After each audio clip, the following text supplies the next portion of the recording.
The courtroom erupted in chaos as Elijah Morgan, once worth billions, stood handcuffed beside his now-hearing son. Across the room, a thin, black woman named Zora held a small wooden box, tears streaming down her face. "They tried to bury us," she whispered. "They forgot we were seeds." Before we dive into this incredible story, let me know where you're watching from in the comments below. Hit that like button and subscribe to join us for more shocking stories of justice and redemption. Now let's uncover how a wealthy pharmaceutical giant's world came crashing down when he encountered a mysterious healer from the wrong side of town. Richard Blackwood adjusted his custom Italian suit as he stared out the floor-to-ceiling windows of his Greenwich, Connecticut mansion. At 60 years old, with $20 billion to his name, he had everything money could buy, except what mattered most, a cure for his 8-year-old son Jackson. The boy had been profoundly deaf since birth, despite consultations with every specialist money could buy. The 40-room mansion felt particularly empty this morning, as it had for the 4 years since his wife Caroline had left, unable to bear Richard's obsessive quest to fix their son rather than accept him. Jackson sat alone in the East Wing playroom. Surrounded by toys, he rarely touched his small fingers, moving in the sign language Richard had forbidden the household staff from learning. Richard checked his platinum watch and frowned. Time for another disappointing report from another overpriced specialist. He strode through marble hallways, adorned with priceless art depicting peaceful scenes that contrasted sharply with the tension permeating the household. The mansion was a golden prison, isolating them both from the world. "Mr. Blackwood, Miss Abernathy is waiting to speak with you," his house manager announced, interrupting his thoughts. Richard nodded curtly and entered his home office, where a nervous young woman stood clutching her purse. "You allowed my son to use sign language after I explicitly forbade it," he said, without preamble. "Jackson needs to communicate somehow, sir," she replied, her voice trembling but determined. "He has 20 specialists working on his speech therapy. That is how he will communicate," Richard countered coldly. "You're fired. Security will see you out." She became the 5th nanny dismissed this year for the same offense. Alone again, Richard reviewed the briefing for his afternoon board meeting at Titan Pharmaceuticals, the company he had built by aggressively acquiring smaller firms and systematically raising drug prices. Today's agenda included the potential acquisition of a small research outfit in Harlem that claimed breakthrough treatments using natural compounds. Richard scoffed at their primitive methods but coveted their initial results. His private line rang and he answered immediately upon seeing the caller ID. Maxwell, he greeted his longtime friend and personal physician, Dr. Maxwell Reynolds. "How are the latest tests?" Dr. Reynolds cleared his throat. "Jackson's condition remains stable, but I recommend increasing his antibiotic dosage. The current regimen of 20 pills daily isn't yielding the progress we hoped for." Richard pinched the bridge of his nose. "Whatever it takes, just fix him." After the call, his executive assistant entered with an unusual message. A former Titan employee had reached out with concerns about Jackson's treatment plan, claiming something wasn't right. Richard immediately dismissed it as disgruntled employee nonsense and directed his legal team to send the standard cease and desist letter threatening ruinous litigation. Hours later, Richard sat at the head of Titan's gleaming conference table as his chief financial officer detailed the benefits of acquiring the Harlem Research Facility. "Their results are promising, but their methods are unconventional," the CFO explained carefully. "The lead researcher combines traditional medicine with modern techniques." Richard leaned forward. "What's the catch? Why haven't we heard of them before?" The diversity officer spoke up. "The facility primarily serves underserved communities. Their lead researcher, Dr. Washington, has refused previous buyout offers from several pharmaceutical companies." Richard's face hardened. "Everyone has a price. What's her background?" The officer consulted her tablet. "PhD from Howard University, additional research at Johns Hopkins. Her work combines Western medicine with traditional remedies passed down through her family." Richard scoffed audibly.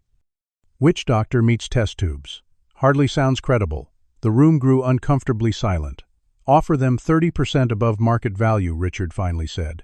"But make it clear we want the research, not the researchers." I won't have unqualified people compromising our standards." As the meeting adjourned, Richard's phone buzzed with a text from Jackson's school. Another incident. The other children had been tormenting Jackson again, mocking him not just for his deafness, but for his isolation, enforced by his father's rules. No sign language meant no friends among his deaf peers. Richard texted his driver to collect Jackson, then pushed the guilt aside. His son would thank him once he could hear. The sacrifices were necessary. What Richard couldn't see from his corner office with its panoramic views of Manhattan was how the foundation of his empire was built on exploitation and prejudice, and how a chance encounter with someone from a world he dismissed would soon bring it all crashing down. Zora Washington carefully measured dried elderberry into a small glass vial, her hands moving with practiced precision in the cramped back room of the Harlem Community Clinic. At 32, she carried herself with the quiet dignity of someone who had faced adversity and refused to be broken by it. The laboratory equipment around her was outdated, but meticulously maintained, each piece earned through grants and community fundraisers. Outside the frosted glass window, she could hear the bustling sounds of the clinic, serving its predominantly Black and Hispanic patients, many of whom traveled hours to see doctors who wouldn't dismiss their concerns. Zora added a drop of the compound she'd been developing, watching it react exactly as expected. She smiled faintly, remembering her grandfather's voice guiding her through the properties of each plant. "The earth provides what we need to heal," he would say, "but you must listen carefully to understand its language." Her grandfather had taught her traditional medicine from his ancestors, knowledge passed down through generations of Black healers, whose wisdom had been systematically dismissed by mainstream medicine. Zora had merged this ancestral knowledge with her formal education, creating treatments that respected both traditions. Her work had shown remarkable promise for conditions conventional medicine struggled to address. A knock at the door interrupted her concentration. "Dr. Washington, you've got mail," called Tanya, the clinic's receptionist, sliding an official-looking envelope under the door. Zora recognized the Titan Pharmaceutical's logo immediately and felt her stomach tighten. She opened it carefully, reading the acquisition offer with growing concern. The amount was substantial enough to save the clinic from its financial struggles, but the terms were troubling. Titan wanted exclusive rights to her research, but would not retain her team or continue serving the community. Zora sank into her chair, memories flooding back of her younger brother Marcus. 7 years ago, he had been diagnosed with a rare autoimmune disorder. Titan Pharmaceuticals had been running clinical trials for a promising treatment, but when Zora had applied to get Marcus enrolled, they'd rejected him based on selection criteria that seemed suspiciously designed to exclude certain demographics. Marcus had died 6 months later. The pain of that loss had driven her research ever since. There at it again came a voice from the doorway. Dr. Elaine Cooper, Zora's mentor, and the clinic's founder stood there with her arms crossed. At 70, she had spent decades fighting health disparities in communities of color. Titan's been buying up research from Black scientists for years, then burying it if it competes with their profitable medications. Zora nodded, having heard the stories. "They're offering enough to keep the clinic open for years." "At what cost?" Dr. Cooper countered. "Remember, Dr.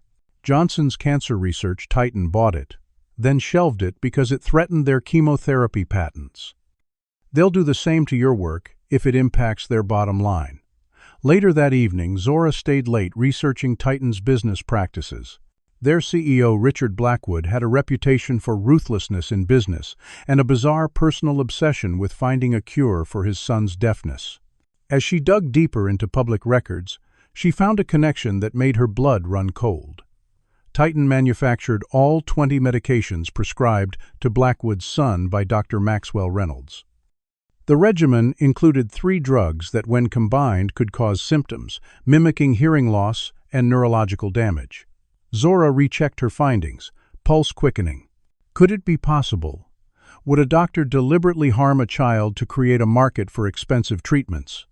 She pulled medical journal articles cross-referencing the drugs, with reported side effects. The correlation was too strong to ignore.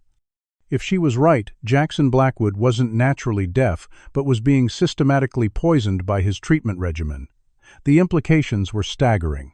Beyond one child's suffering, this could represent a new and terrifying form of medical exploitation, creating diseases to sell cures. The ultimate pharmaceutical business model.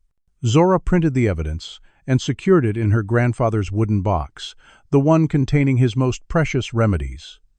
She needed more information before making accusations against one of the most powerful men in the country. The acquisition meeting was scheduled for next week, giving her precious little time. As she locked up the clinic, a community elder approached her. "Watch yourself, child. Word on the street is Titan doesn't play fair with our people. They take what we know, what we discover, then shut us out." Zora thanked him for the warning, her resolve strengthening. This wasn't just about protecting her research anymore, it was about exposing a system that valued profit over black lives. That night she noticed an unusual car parked across from her apartment building. The timing wasn't coincidental. Titan was watching her, which meant her suspicions had merit. She needed to find proof of what they were doing to Jackson Blackwood, and she needed to do it before Titan could silence her like they had silenced others who stood in their way. As she turned away from the window, her eyes fell on a charity gala invitation she'd received through her alumni network. The annual Blackwood Foundation Gala happening tomorrow night at Richard Blackwood's mansion. The perfect opportunity to gather information, and perhaps to meet the boy whose suffering had become a profit center for an entire corporation built on exploitation. The Blackwood mansion glittered with chandeliers and wealth as Manhattan's elite mingled over champagne and carefully crafted hors d'oeuvres. Zora adjusted the bow tie of her server's uniform, keeping her head down as she navigated the crowd with a tray of drinks. She had secured the position through a catering agency, using her cousin's ID to bypass the background check. The security was tight, but no one looked twice at the black servers moving efficiently through the predominantly white crowd.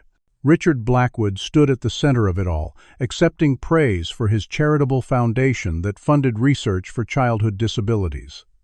The irony made Zora's stomach turn. From her position near the kitchen, she observed Dr. Reynolds, hovering protectively near a small boy with sandy blonde hair and vacant eyes. Jackson Blackwood sat alone in a child-sized tuxedo, staring at his untouched plate, while wealthy donors occasionally patted his head like a pet before continuing their conversations. "Poor little thing," whispered another server. "Born deaf, they say. Father's spent millions trying to fix him." Zora nodded sympathetically, watching as Jackson slipped away from the table during a momentary lapse in his handler's attention. She followed discreetly, balancing her empty tray as the boy wandered into a quiet library off the main hall. Jackson moved to a window seat, his small shoulders relaxing once away from the crowd. Zora set down her tray and approached slowly, making sure he could see her. To her surprise, the boy's eyes fixed on the wooden pendant she wore, a gift from her grandfather containing a small amount of his healing herbs. Jackson reached out, touching it with curious fingers. Instinctively, Zora made a simple sign, asking if he was okay.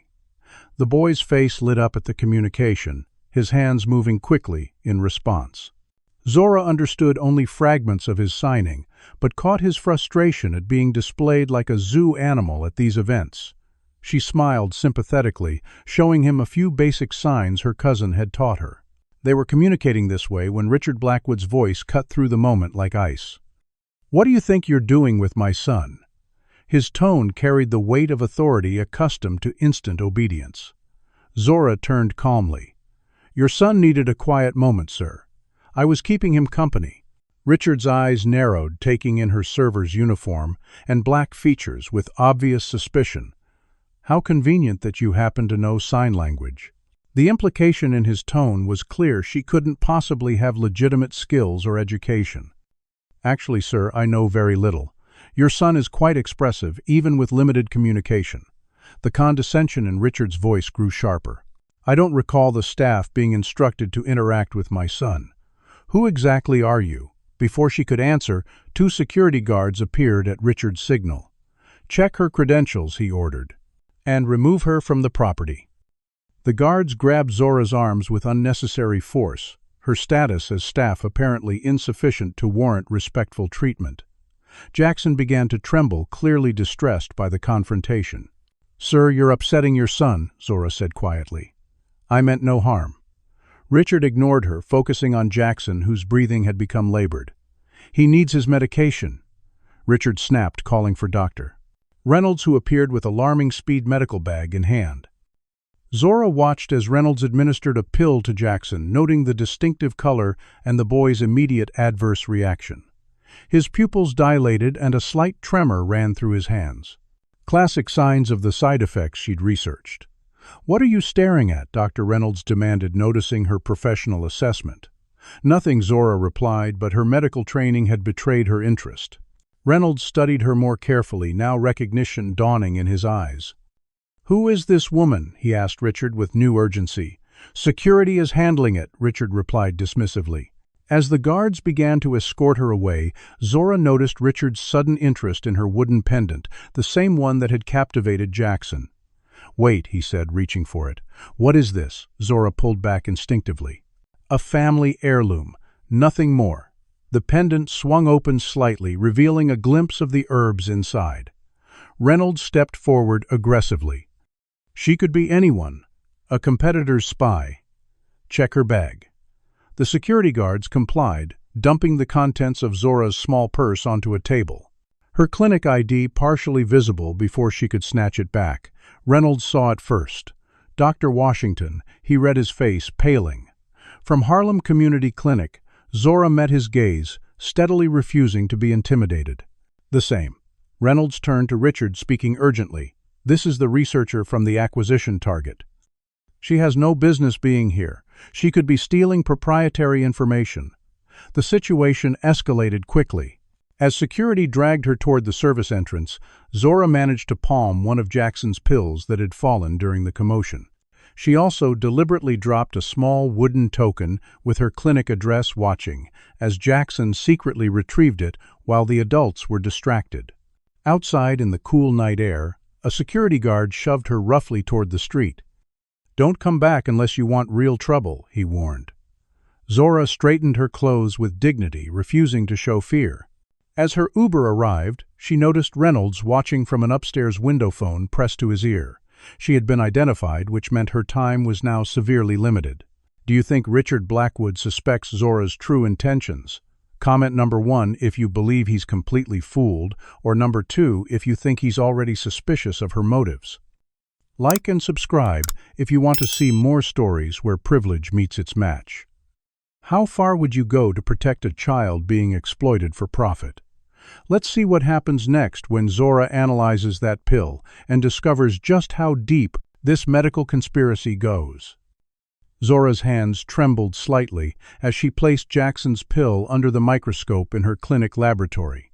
The clock read 3:15 in the morning, but sleep was impossible with what she had witnessed at the Blackwood mansion. The pill's composition confirmed her worst fears, a combination of 3 compounds known to cause temporary auditory nerve suppression when used together. Someone was deliberately manufacturing Jackson's deafness. She documented her findings, meticulously photographing the evidence and securing it on an encrypted drive. As dawn broke over, Harlem Zora finally stepped away from her workstation, exhausted but certain. Her phone buzzed with a news alert.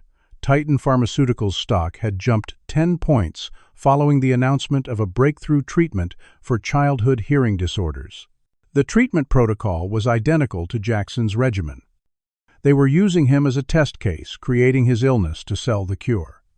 The sound of breaking glass shattered the morning quiet. Zora rushed toward the noise to find the clinic's back window broken, a brick lying amidst shards on the floor. 2 masked figures were climbing through, heading straight for her laboratory. She triggered the silent alarm and hid behind a supply cabinet, watching in horror as the intruders methodically destroyed her equipment and research samples. One man seemed particularly interested in her computer, removing the hard drive before dousing the machine in chemicals that would render any remaining data unrecoverable. The police would take at least 15 minutes to arrive in this neighborhood. The intruders worked with the efficiency of professionals, targeting only her research areas while leaving patient records untouched. Through the crack in the cabinet door, Zora glimpsed one man's face as his mask slipped. The same security guard from the Blackwood mansion. She held her breath until they finally departed, leaving destruction in their wake. When she emerged, her life's work lay in ruins. But they had missed the encrypted backup drive in her grandfather's wooden box, and the sample of Jackson's medication she had hidden in a secret compartment. Hours later, as Zora was assessing the damage with Dr. Soliver Wonder, Cooper, the clinic's front door, chimed. A nervous white woman in expensive clothes stood awkwardly in the waiting room, holding the hand of a small boy Zora, immediately recognized as Jackson Blackwood. "Are you Doctor?" Washington, the woman, asked, her voice hushed as though fearful of being overheard. Jackson insisted, "We come here. I'm his nanny, Margaret." Zora nodded, leading them quickly to a private examination room. "How did you find me?" Margaret explained that Jackson had shown her the wooden token with the clinic address. After his father left for an emergency board meeting, Jackson had become increasingly insistent they visit the doctor with the wooden necklace. He had refused his morning medication and seemed determined to communicate something important. Jackson's eyes lit up upon seeing Zora. His hands moved rapidly in sign language too complex for Zora to follow completely. "He says he knows you can help him," Margaret translated hesitantly. "He says the medicine makes the silence worse." With Margaret's permission, Zora performed basic hearing tests on Jackson. The results were stunning. When tested immediately after arrival, before any intervention, Jackson showed residual hearing capability. His deafness was neither complete nor congenital. "May I try something?" Zora asked, retrieving a small vial from her grandfather's box. "It's a natural anti-inflammatory that might temporarily reduce any swelling affecting his auditory nerves." Margaret hesitated. His father would never approve. Jackson signed something forcefully. "He says his father isn't here, and he wants to try." Margaret translated clearly, torn between duty and the desperate hope in the boy's eyes. With the nanny's reluctant consent, Zora administered a single drop of the herbal remedy in a small cup of water. Within 20 minutes, Jackson's eyes widened with wonder. He pointed to the clock on the wall, mimicking its ticking motion. Then to the air conditioning unit, mimicking its hum. He could hear.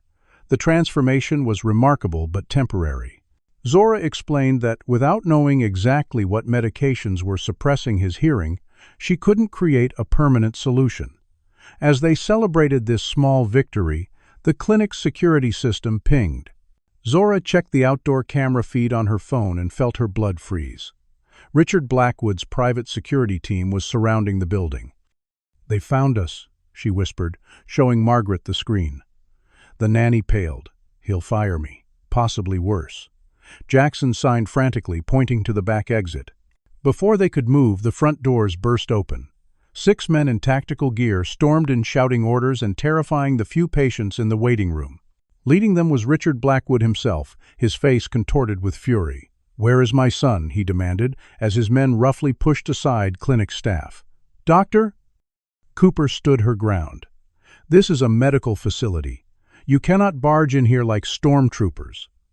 One guard shoved the elderly doctor aside, sending her stumbling into a wall. The racial dynamic was impossible to ignore, as the predominantly white security force manhandled the black clinic staff and patients. Zora stepped out of the examination room to confront Richard, hoping to de-escalate before someone got hurt. "Mr. Blackwood, your son is safe. He came here of his own accord." Richard's eyes narrowed. "Kidnapping is a serious crime, Dr. Washington. It's not kidnapping when his caregiver accompanied him at his request," Zora countered calmly. Jackson appeared behind her, signing rapidly to his father. Richard ignored him, gesturing to his security team. "Take my son, and arrest this woman for medical fraud and child endangerment." The scene devolved into chaos. Patients recorded the incident on phones as security guards handcuffed Zora, despite no legal authority to do so. Dr. Cooper called the police, but when they arrived, they deferred immediately to Richard's version of events. The officers, both white, barely glanced at the clinic staff's statements before escorting Zora to a patrol car for questioning. The racial disparity in treatment was stark and familiar. As Zora was led away, She saw Jackson being carried to his father's waiting car, his small face pressed against the window, tears streaming down his cheeks. In his hand, he clutched something she had slipped him during the confusion, a tiny vial of her remedy. Margaret was escorted separately, already speaking frantically on her phone to what sounded like an employment lawyer. Richard Blackwood stood watching, his expression unreadable. For a moment their eyes met across the parking lot. Zora's filled with defiance, his with something less certain. The seed of doubt had been planted. Whether it would grow before Titan Pharmaceuticals destroyed her completely remained to be seen. The smear campaign against Zora Washington and Harlem Community Clinic unfolded with ruthless efficiency. Within 48 hours of the confrontation, local news outlets ran stories questioning the clinic's practices with anonymous sources, claiming dangerous experimental treatments were being administered to vulnerable populations. Zora's credentials were scrutinized in ways her white colleagues never would be, with subtle implications that her Howard University education was somehow less legitimate than degrees from predominantly white institutions. From the back seat of his chauffeured Bentley, Richard Blackwood watched the coverage with satisfaction, though a nagging unease had taken root since witnessing Jackson's reaction to being separated from Dr. Washington. His son had refused to make eye contact with him for 2 days, flushing his medication down the toilet when he thought no one was watching. Richard's phone chimed with a text from his private investigator. The background check on Zora Washington had revealed something unexpected. Her younger brother Marcus had applied for a Titan Pharmaceuticals clinical trial 7 years ago and been rejected despite meeting the medical criteria. The boy had died 6 months later from complications of the very condition the trial was studying. Richard felt a cold knot form in his stomach as he remembered the trial in question.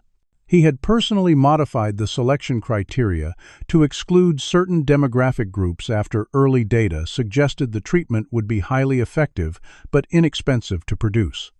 Profit margins had taken priority over lives. He had never considered the faces behind those decisions until now. At the mansion, Jackson sat listlessly in his room, refusing the increased medication dosage Dr. Reynolds had prescribed after the clinic incident. Richard observed his son through the security camera feed, noting how Jackson carefully pretended to take his pills when the nurse was watching, then hid them in a hollowed-out book. That evening, Richard reviewed Jackson's complete medical history for the first time in years, looking for patterns he might have missed. The records showed a healthy child until age 3, when persistent ear infections led to their first consultation with Dr. Reynolds. From there, a cascade of symptoms had emerged, each requiring additional medications, all manufactured by Titan subsidiaries. The coincidence seemed less innocent now. In his home office, surrounded by evidence of his wealth, Richard considered the unthinkable. What if his son's condition was manufactured? A sudden sound interrupted his thoughts. Jackson stood in the doorway, pointing excitedly at the television where a commercial played. Richard realized with a start that his son was reacting to the audio. "Jackson, can you hear that?" The boy nodded hesitantly, pulling the small vial Zora had given him from his pocket. The implications were staggering.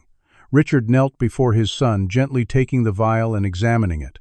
"We need to know what this is," he said, more to himself than Jackson. As if summoned by the threat to his carefully constructed deception, Dr. Reynolds arrived for his evening check of Jackson's condition. Richard quickly pocketed the vial before greeting his old friend. The doctor seemed unusually agitated, insisting on a private examination of Jackson. Richard agreed, but activated the room's security recording system before leaving them alone. From his office monitor, he watched Reynolds roughly examine Jackson, particularly focusing on his ears with growing alarm. When Reynolds emerged, his professional mask was firmly in place, but Richard detected the undercurrent of panic. "We need to adjust his medication immediately," Reynolds insisted. "I'm seeing signs of a serious regression." Richard nodded calmly. "Tell me, Maxwell, what exactly would happen if Jackson stopped taking his medication entirely?" The question hung in the air between them. Reynolds' expression flickered between practiced concern and genuine alarm. He could suffer permanent neurological damage. "You know this, Richard." But Richard had seen the improvement in his son after taking Zora's remedy, a direct contradiction to everything Reynolds had told him for years. "Interesting," Richard replied. "Because he's been skipping doses for 2 days, and he seems better, not worse." Reynolds paled visibly. "That's impossible. Without the protocol, his condition would deteriorate rapidly." Richard's suspicions crystallized into certainty, unless there was nothing wrong with him in the first place. The confrontation that followed was inevitable. Late that night, after Jackson was asleep, Richard invited Reynolds for a drink in his study. As the expensive scotch was poured, Richard placed the backup drive from Zora's clinic on the desk between them. "Care to explain why my head of security was ordered to destroy a Harlem medical clinic?" Reynolds didn't bother denying it. She was interfering with Jackson's treatment plan. Her quackery could have caused irreparable harm. Richard slid a printed analysis of Jackson's medication across the desk. According to 3 independent pharmacologists, this particular combination of drugs can cause auditory nerve suppression and symptoms mimicking congenital deafness. Reynolds' expression hardened from concern to calculation. "Where did you get that?" "Does it matter?" Richard countered. "What matters is that my son has been taking 20 pills a day for 5 years for a condition he doesn't have." The facade finally cracked. Reynolds leaned forward, his voice low and intense. "Do you have any idea what we've accomplished? The protocol we developed using Jackson as the primary case study has generated $4 billion in revenue. Thousands of children are now on these medications." The casual admission of such widespread harm stunned Richard into momentary silence. Reynolds pressed his advantage. "You didn't complain when the share price tripled after our announcement of the breakthrough treatment. You didn't ask questions when the bonuses cleared your bank account." Richard's mind raced, recalculating years of decisions based on this new information. "You used my son as a guinea pig." Reynolds shrugged the pretense, fully abandoned. "We needed a high-profile case study, a wealthy white child with the best doctors money could buy. Who would question the diagnosis? Meanwhile, I held the patents on the treatment protocol, and you owned the companies manufacturing the drugs. The business arrangement had been perfect in its circular profit potential. Create the disease, sell the treatment, control the narrative. You're fired," Richard said quietly. Reynolds laughed, the sound devoid of humor. "It's not that simple, Richard. I have documentation proving you approved every step of this process.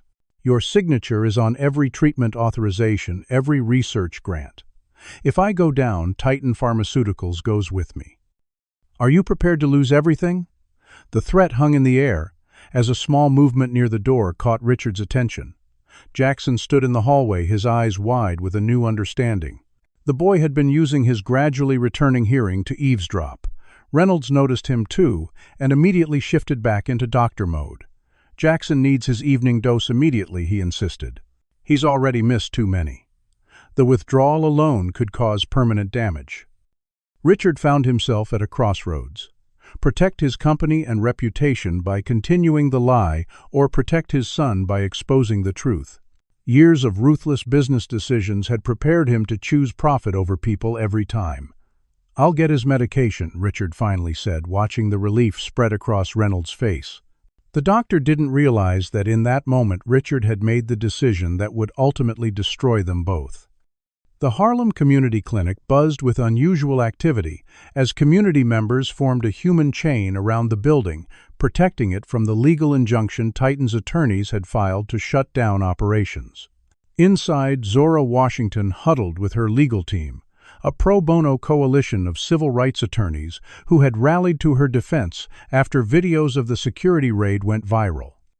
"They're claiming trademark infringement now," explained Aisha Johnson, a veteran investigative journalist who had been tracking Titan's business practices for years. "Apparently your herbal remedy is too similar to their patented treatment protocol." Zora scoffed. "My grandfather's remedy has been used for generations. Titan's protocol is a combination of drugs that cause hearing loss, not cure it." Aisha nodded, adding another document to their growing evidence file. "I've found 7 more cases of Titan targeting black researchers whose work threatened their profit margins. Each time they acquired the research, shelved the breakthroughs, and pushed the researchers out. The pattern was clear, but proving it would be challenging. Titan's legal resources were virtually unlimited, and they had judges and politicians in their pocket. The clinic's phone rang the fifth call that hour from a Titan representative offering a settlement that would silence Zora permanently. Each offer had increased substantially, the latest reaching $2 million in exchange for her signing a non-disclosure agreement and surrendering all her research. Dr. Cooper entered with a surprising update. Jackson Blackwood's blood work came back. The toxicology confirms significant levels of the compounds you identified. That boy has been systematically poisoned for years. The confirmation strengthened their case, but also heightened the danger. If this information became public, Titan would face not just civil liability, but criminal charges. Before they could discuss next steps, a security alert pinged. The surveillance system Zora had installed after the break-in showed a luxury SUV approaching the clinic despite the police barricade. It's Blackwood, Aisha confirmed, peering at the screen. The community protectors closed ranks, blocking his path as he exited his vehicle. To everyone's surprise, Richard Blackwood came alone without security or lawyers. He raised his hands in a gesture of peace, asking to speak with Dr. Washington on a matter of urgency. After a tense consultation, Zora agreed to meet him in the clinic's conference room with Aisha and Dr. Amma. Cooper present as witnesses. Richard looked markedly different from their previous encounters. The arrogant pharmaceutical titan had been replaced by an exhausted father, with fear etched into his features. "Jackson is getting worse," he said without preamble. "He's refusing all medication, even food and water, if he thinks it might be contaminated. He's asking for you." Zora studied him carefully, searching for signs of deception. "Why come to me?" "According to your press release, I'm a dangerous fraud exploiting vulnerable communities." Richard winced at his own words thrown back at him. "I found evidence," he admitted. "Reynolds has been deliberately medicating Jackson with compounds that suppress his hearing. I've been complicit through my ignorance." The admission clearly cost him. "I need your help to make this right." Trust did not come easily after what Titan had done to her clinic, her brother, and countless others in her community. "Why should I believe you?" Richard reached into his jacket, producing a flash drive. "This contains internal Titan communications about the treatment protocol, including Reynolds' patents and the clinical trial data. It proves they've been creating diseases to sell treatments." Aisha took the drive, her journalist's instincts on high alert. "This could destroy your company," she noted. "I know," Richard acknowledged. "But Jackson is more important." The tension in the room remained palpable. Years of racial and economic division had created a chasm not easily bridged by one act of conscience. "Your company denied my brother access to a clinical trial that could have saved his life," Zora said quietly. "He died because Titan decided treating black children wasn't profitable enough." Richard's face registered genuine shock. "Marcus Washington." He whispered the name, finally connected to a real person in his mind. "I remember the trial revision. Reynolds said it would optimize our demographic profile. The clinical euphemism for racial exclusion hung in the air between them. I never considered the individual lives affected by those decisions. I'm sorry." The apology was insufficient but sincere. As they deliberated, the clinic's security system alerted them to multiple vehicles approaching. Reynolds had discovered Richard's defection and brought reinforcements. "They're coming for the evidence," Richard warned, "and probably for Jackson too. I've hidden him temporarily, but Reynolds has resources I can't match." The threat created an unlikely alliance of necessity. Zora made a quick decision. "My grandfather has a cabin upstate. Off the grid, no electronic footprint. We can take Jackson there until we figure out our next move." Richard hesitated only briefly before nodding. "What do you need from me?" The question represented a monumental shift from their first encounter, where he had assumed control and authority based solely on his wealth and position. "Everything," Zora answered honestly. "Full cooperation, complete transparency, and your public acknowledgement of what Titan has done." It was asking him to sacrifice his empire, his reputation, and his identity as a titan of industry. "Agreed," Richard said, sealing a pact that would alter both their lives irrevocably. Within the hour, they had escaped through the clinic's rarely used tunnel system built during Prohibition and maintained by Dr. Aegis, Tabassus Cs, Averpactor 60. Cooper for emergencies just like this. Jackson was retrieved from his hiding place at Margaret's sister's apartment, the boy's face lighting up at the sight of Zora. As they drove out of the city, in an unmarked clinic van, Richard watched his son interact with Zora, communicating through a combination of sign language and newly audible words. The difference in Jackson was profound. In Zora's presence, he was animated, curious, engaged with the world around him. So different from the isolated, medicated child Richard had raised in their gilded cage. The journey to the cabin took 4 hours, leading them progressively deeper into rural New York State. The small wooden structure beside a lake seemed worlds away from Richard's Greenwich mansion. Inside, Zora introduced them to an elderly black man with kind eyes and work-hardened hands. "This is my grandfather Solomon," she explained. "He taught me everything I know about traditional medicine." Solomon welcomed them without judgment, immediately attending to Jackson with a gentleness that made Richard acutely aware of how clinical and cold his son's care had been previously. That night, as Jackson slept peacefully for the first time in years, Richard and Zora sat by the lake planning their next steps. "Reynolds will destroy everything in his path to protect himself," Richard warned. "He has contingency plans I don't even know about." Zora nodded, understanding the danger. "But we have something he doesn't," she replied. "The truth." The moon reflected off the lake surface, illuminating their unlikely partnership, the billionaire pharmaceutical executive and the Harlem clinic doctor, united by a common enemy and a shared commitment to a child caught between worlds. "Do you believe Richard has truly changed, or is he just protecting himself now that he's been caught?" Comment number 1, if you think his transformation is genuine, or number 2, if you suspect he still has hidden motives. Like and subscribe if you want to see more stories about unexpected alliances against systemic injustice. What price would you be willing to pay to right a wrong you helped create? Let's find out what happens when Reynolds discovers their hiding place and brings the full force of corporate power against them. The first week at Solomon's cabin passed in a rhythm unlike anything Richard had ever experienced. Days began with dawn fishing trips on the lake. Solomon patiently teaching Jackson techniques passed down through generations. Zora worked diligently in a small shed converted to a laboratory, analyzing Jackson's blood samples as his system gradually cleared of the harmful medications. Richard contributed by providing detailed information about Titan's operations, the names of doctors who had participated in the deception, and the financial structures hiding the enormous profits. His corporate BlackBerry remained powered off, locked in a metal box buried under the cabin's porch. The outside world seemed distant until Aisha Johnson arrived with troubling news. "Reynolds is moving faster than we anticipated," she reported, spreading newspapers across the kitchen table. The headlines told the story: Titan Pharmaceuticals announces revolutionary hearing treatment nationwide, FDA fast-tracks approval for childhood deafness protocol. Most disturbing was the smaller article on page 3, research assistant found dead in apparent suicide. The assistant had worked in Zora's clinic. "He didn't kill himself," Zora said with certainty. "James was helping me document the side effects. He was excited about exposing the truth." Richard recognized the tactics. Reynolds is eliminating loose ends while accelerating the rollout. He knows we have evidence, so he's creating a situation where thousands of children will be on the protocol before we can stop him. The urgency of their situation crystallized. Each day they remained in hiding.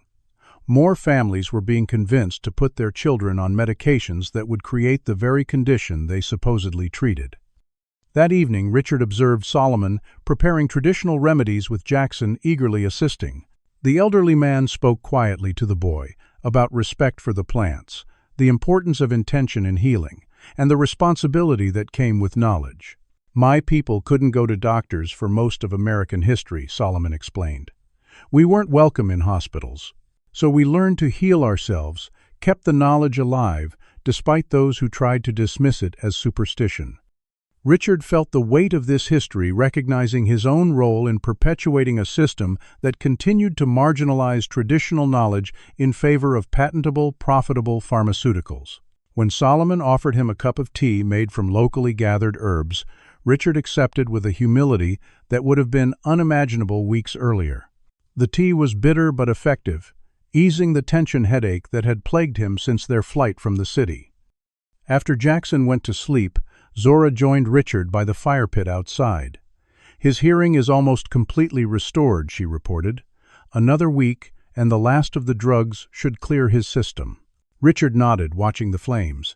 "What Reynolds and I did to him," he said quietly, "it's unforgivable." Zora studied him in the firelight. "Why did you believe in the treatment so completely that you never questioned it?" It was the question Richard had been asking himself every day. "I trusted the system I helped create. The prestigious doctors, the clinical trials, the peer-reviewed journals. I never considered they could all be compromised by the same profit motive." He paused. "And I think I wanted to believe Jackson needed fixing rather than acceptance. My own prejudice made me vulnerable to their deception." His phone, temporarily activated for secure communications, buzzed with an encrypted message from a board member who had remained loyal. Emergency board meeting called. Reynolds proposing complete restructuring of Titan leadership.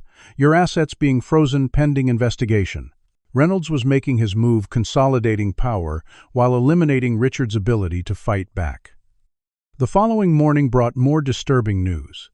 Aisha's sources reported that health department officials had arrived at the Harlem clinic with a shutdown order, citing numerous code violations that hadn't existed during previous inspections. Dr. Ezer, 77, Cooper had been detained for questioning, and all patient records had been seized. The community had formed a protest line, but police in riot gear were moving in. On social media, images circulated of officers using excessive force against predominantly black protesters. The racial dynamics of the conflict were impossible to ignore. "This isn't just about one company's corruption anymore," Aisha noted grimly.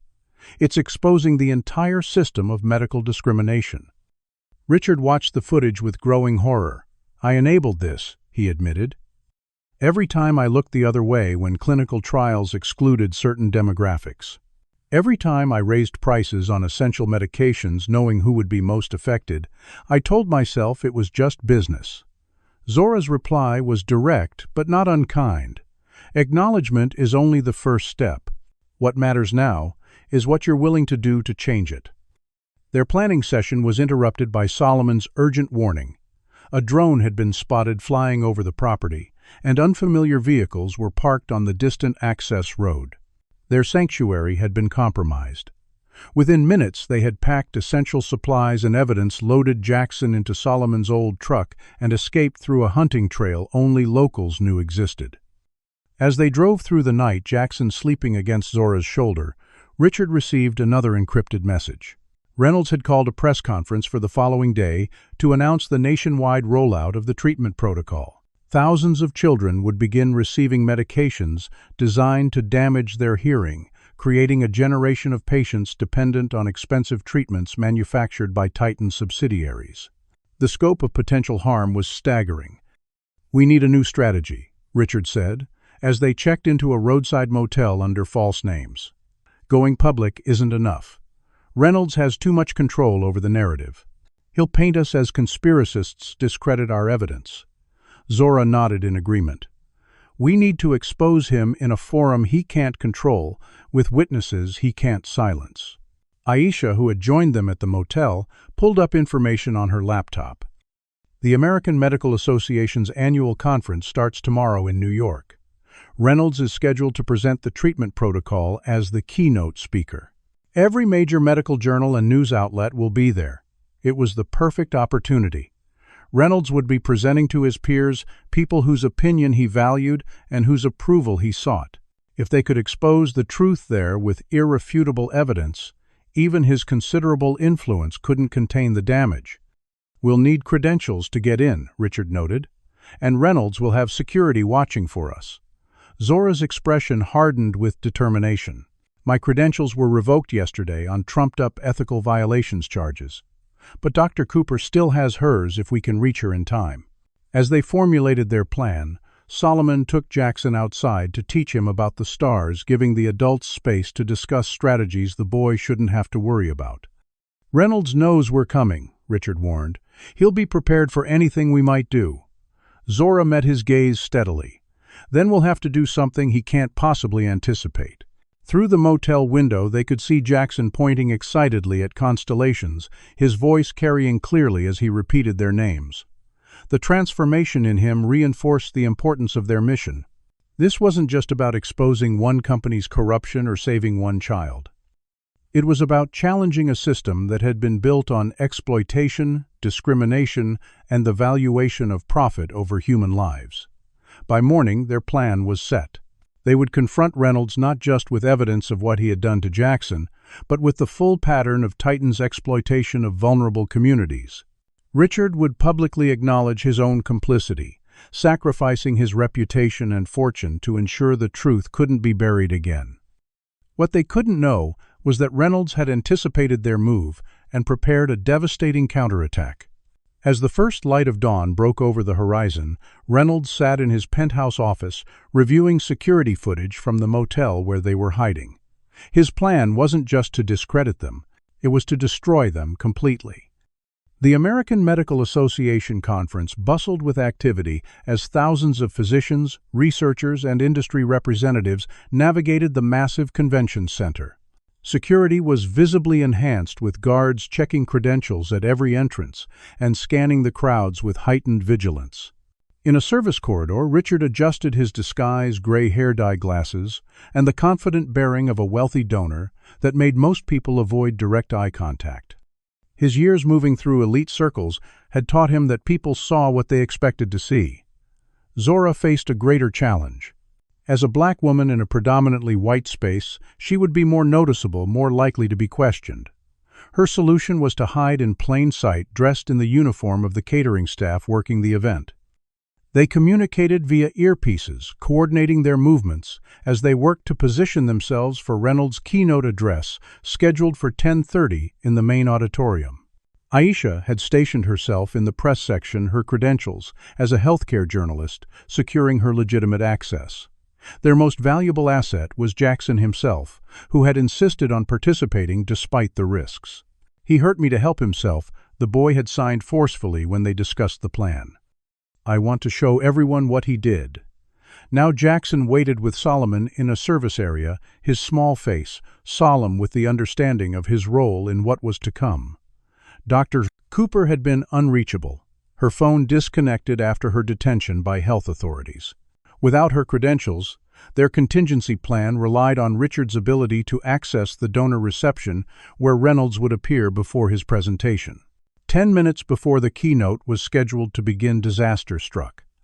As Zora moved through the catering area, a security guard pointed directly at her. "That's her," he said into his radio. "Dr. Washington. Section C, moving toward the main hall." Zora abandoned her serving tray and ran security in close pursuit. The commotion drew attention throughout the convention center. In the confusion, Richard managed to slip into the donor reception area where Reynolds was holding court among admiring physicians and industry representatives.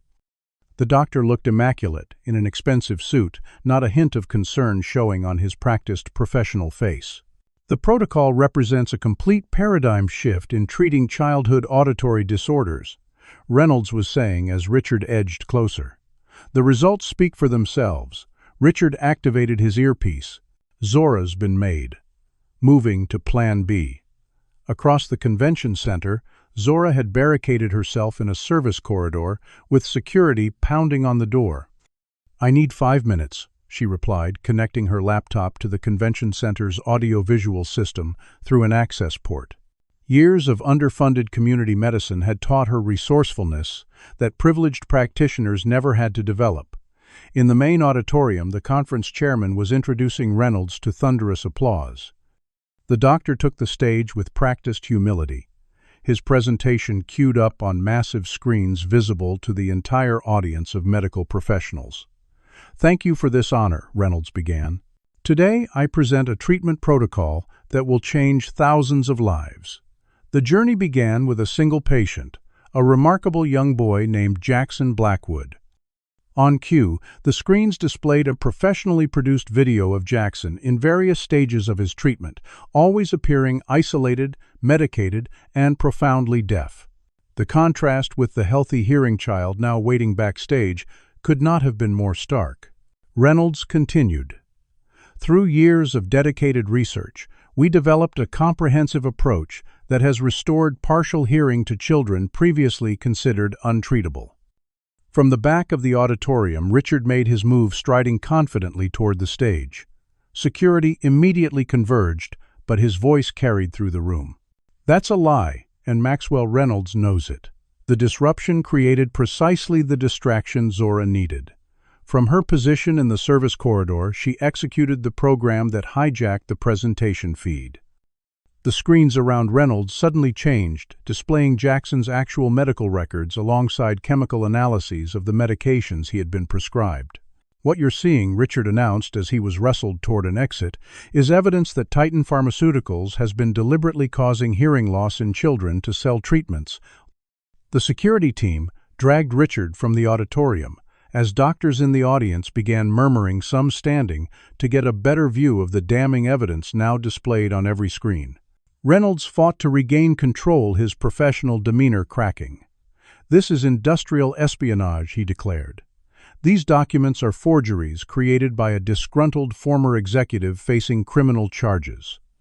The audience's uncertainty was palpable until a small figure appeared from the side of the stage. Jackson Blackwood walked slowly to the center, accompanied by Solomon. The boy stepped up to the microphone that had been lowered for Reynolds' presentation. "My name is Jackson Blackwood," he said clearly, his voice strong and steady despite his limited experience with speech. "I can hear you now because I stopped taking the medicine that made me deaf." The auditorium fell completely silent. Reynolds lunged toward Jackson, his face contorted with rage. "This child needs immediate medical attention. He's been subjected to dangerous, unproven treatments by unqualified practitioners." Security guards moved to remove Jackson from the stage, but several doctors in the front row stood forming a barrier. "Let the boys speak," one called out, others quickly agreeing. Jackson continued with the simple, devastating truth only a child could deliver. "Doctor, Reynolds gave me medicine that hurt me so he could pretend to make me better." The screens above the stage now showed side-by-side videos Jackson before starting the treatment protocol at age 3, clearly responding to sounds, and Jackson, after years of treatment, progressively more isolated in his silence. Reynolds made another attempt to seize control. "This is a manufactured conspiracy by Richard Blackwood to cover his own complicity. He approved every treatment, signed every consent form. If there were any impropriety, which I categorically deny, he is equally responsible." At that moment, the rear doors of the auditorium burst open. Police officers entered, but instead of supporting Reynolds, as he clearly expected, they moved directly toward him. Behind them came Zora, freed from the service corridor, and Aisha with her press credentials prominently displayed. Maxwell Reynolds announced, "The lead officer, you're under arrest for medical fraud, child endangerment, and conspiracy to commit bodily harm." As Reynolds was handcuffed on stage before his peers and the press, he played his final card. Richard Blackwood knew everything, he shouted desperately. "Check his private server. He has emails confirming his knowledge of the treatment effects." Zora stepped forward, then addressing the stunned audience. "We're not here to protect anyone who participated in this deception. We're here for the thousands of children who have been or would be harmed by this protocol." The medical community's response was immediate and overwhelming. Doctors surged forward with questions, examining the evidence on the screens, some already calling their own practices about patients on similar medications. Security tried to clear the room, but were overwhelmed by the crowd's determination to understand what they were seeing. In the midst of the chaos, Jackson suddenly collapsed on stage, his small body convulsing. The withdrawal from years of powerful medications had triggered a seizure. Doctors rushed to help as Solomon called desperately for Zora. The boy's crisis created a new kind of chaos, as medical professionals argued over treatment approaches. Some called for the standard protocol medications, while others, now suspicious of conventional wisdom, hesitated. Zora fought her way to Jackson's side, carrying her grandfather's wooden box. "He needs both approaches," she insisted, working alongside a pediatric neurologist who had reached the stage. "The herbal compound will counteract the withdrawal effects while his system stabilizes." The collaboration between traditional and conventional medicine happened spontaneously, necessity overriding prejudice. As they worked to stabilize Jackson, police led a handcuffed Reynolds toward the exit. The doctor locked eyes with Richard, who had been detained separately. "You'll go down with me," Reynolds promised. "I have records of every unethical decision you ever made." Richard nodded, a strange calm settling over him. "I know, and I'll answer for all of it." In that moment of reckoning, with his son's life hanging in the balance and his own freedom in jeopardy, Richard Blackwood finally understood the true cost of the system he had helped build. It wasn't measured in dollars, but in lives, harmed communities destroyed, and knowledge suppressed. As both men were led away in handcuffs, the medical conference descended into something unprecedented. A spontaneous symposium on medical ethics, racial disparities in healthcare, and the corruption of medical research by profit motives. The confrontation had achieved more than they had dared to hope. It had cracked the foundation of a system built on exploitation and opened the possibility for something better to emerge from the ruins. Autumn leaves spiraled down outside the federal courthouse, where the United States v. Reynolds and Titan Pharmaceuticals had entered its final week. 6 months had passed since the dramatic confrontation at the medical conference, months filled with investigations, depositions, and shocking revelations as the full scope of the pharmaceutical company's deception unfolded. Inside the crowded courtroom, Richard Blackwood took the witness stand for the last time. His designer suits had been replaced by modest business attire, his once commanding presence humbled by months of public scrutiny and private reflection. "Yes, I knew," he testified, answering the prosecutor's central question. "Not at first, but eventually I understood that our pricing strategies and clinical trial criteria were designed to maximize profit at the expense of accessibility. I justified it as business, never allowing myself to see the human cost." His testimony implicated not just Reynolds, but the entire board of directors, regulatory officials who had been bribed, and a network of doctors who had participated in the scheme. In exchange for his complete cooperation, Richard had been offered a plea deal, 5 years of probation, the surrender of 90% of his personal fortune to a victim compensation fund, and a lifetime ban from the pharmaceutical plea industry. Reynolds had refused a similar deal, choosing to fight the charges despite overwhelming evidence. His legal team had attempted to portray him as a misunderstood medical pioneer, but former colleagues had come forward with damning testimony about his deliberate falsification of research data. The jury had deliberated for just 4 hours before returning a guilty verdict on all 27 counts. Outside the courthouse, Zora Washington stood before a bank of microphones, addressing the media as the newly appointed director of the Federal Medical Ethics Oversight Committee, created in the wake of the scandal. "Today's sentencing represents accountability, not justice," she stated firmly. "True justice would be a system that values all lives equally, that integrates diverse healing traditions rather than dismissing them, and that puts people before profit." Beside her stood Dr. Cooper, fully vindicated, and now heading the expanded Harlem Community Clinic, which had received substantial funding from the settlement. The clinic had become a model for integrative medicine, combining conventional treatments with traditional approaches that had previously been marginalized. The FDA investigation triggered by the case had revealed widespread corruption in the pharmaceutical approval process. 37 medications had been pulled from the market pending review, and 14 executives from various companies now faced criminal charges. Most significantly, new legislation had been passed requiring diversity in clinical trials and transparency in pricing. Jackson, now 9 years old and fully recovered, had become the face of the movement for medical transparency. The foundation established in his name connected children across socioeconomic divides, creating support systems for families navigating complex medical decisions. On a crisp Saturday morning, Richard parked his modest sedan outside the expanded Harlem Clinic building. The luxury cars and private security detail of his former life were gone, replaced by a newfound understanding of how the other half lived. Inside, he found Zora teaching a class to a diverse group of medical students. The integration of traditional knowledge with modern techniques isn't just about respecting cultural heritage, she was explaining.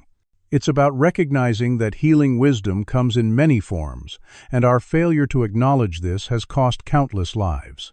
Richard took a seat at the back of the room now, just another student in a weekly course he hadn't missed since his sentencing.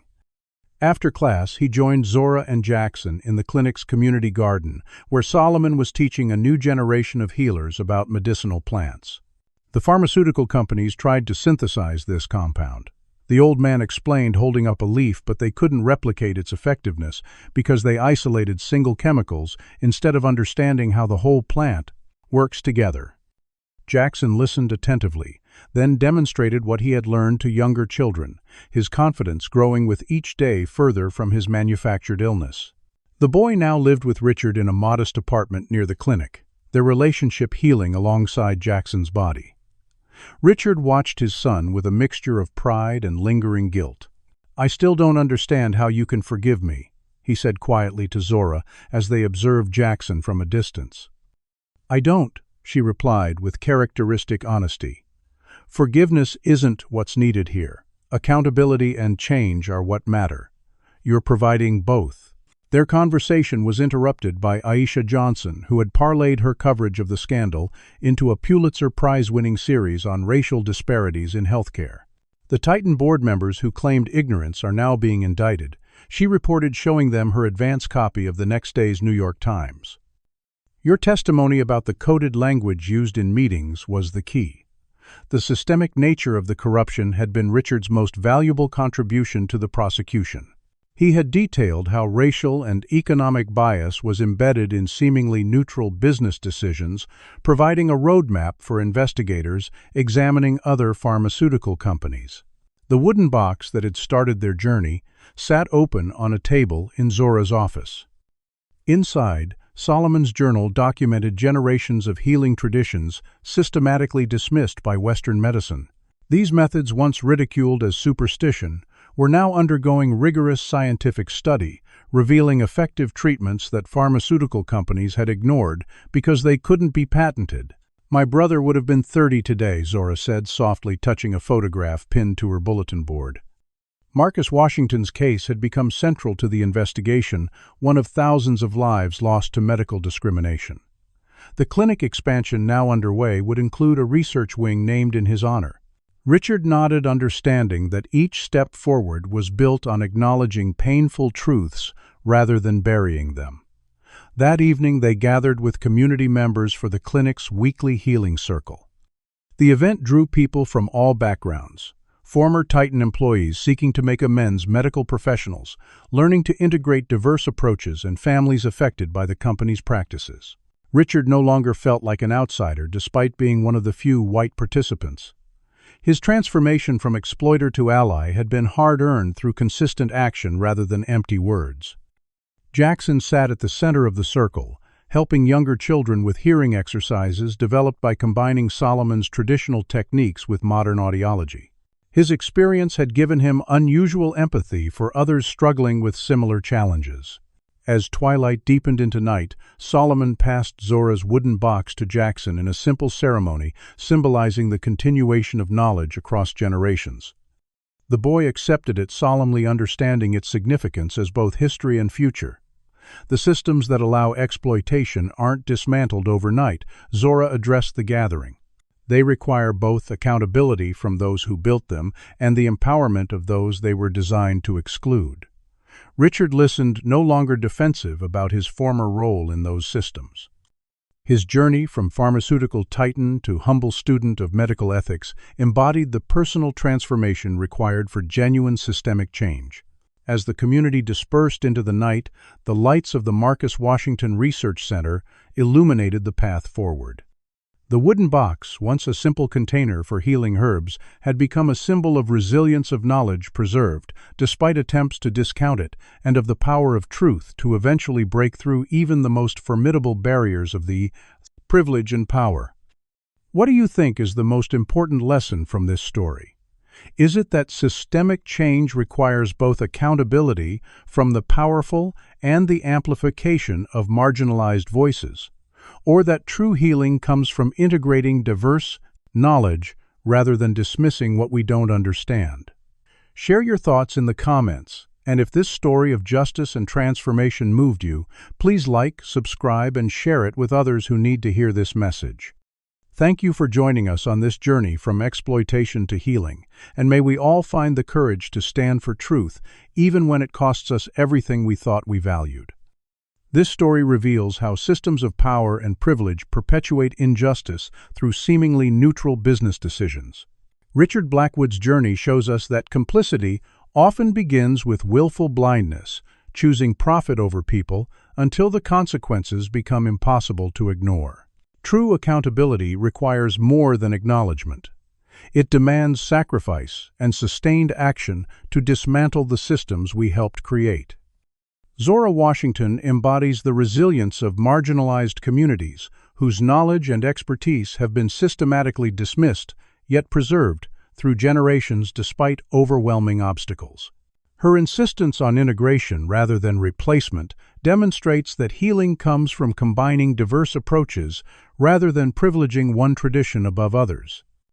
Jackson's transformation reminds us that children bear the consequences of adult corruption, but also carry the potential for a more equitable future when properly supported. The confrontation at the medical conference illustrates how institutional change often requires dramatic disruption of comfortable narratives before rebuilding can begin. Perhaps most importantly, the story challenges us to examine the subtle ways racial and economic biases inform our decisions even when we believe ourselves to be objective. True healing, both personal and systemic, begins with facing uncomfortable truths, centering marginalized voices, and committing to sustained transformation rather than symbolic gestures or quick fixes. What systems of injustice might you be unknowingly supporting in your daily life? Have you ever had to stand up against corruption even when it cost you personally? The courage shown by these characters reminds us that transformation is possible, but never easy. If this story touched something deep within you, please share it with someone who needs to hear this message of accountability and hope. Has traditional knowledge ever provided healing where conventional approaches failed you? Drop a comment below sharing your experience. We're building a community dedicated to exposing injustice and celebrating resilience. Join us by subscribing to catch more powerful stories that challenge comfortable narratives. Your like on this video helps amplify voices that are too often silenced. Thank you for bearing witness to this journey from exploitation to healing. May we all find the wisdom to recognize injustice, the courage to speak truth to power, and the compassion to build more equitable systems together.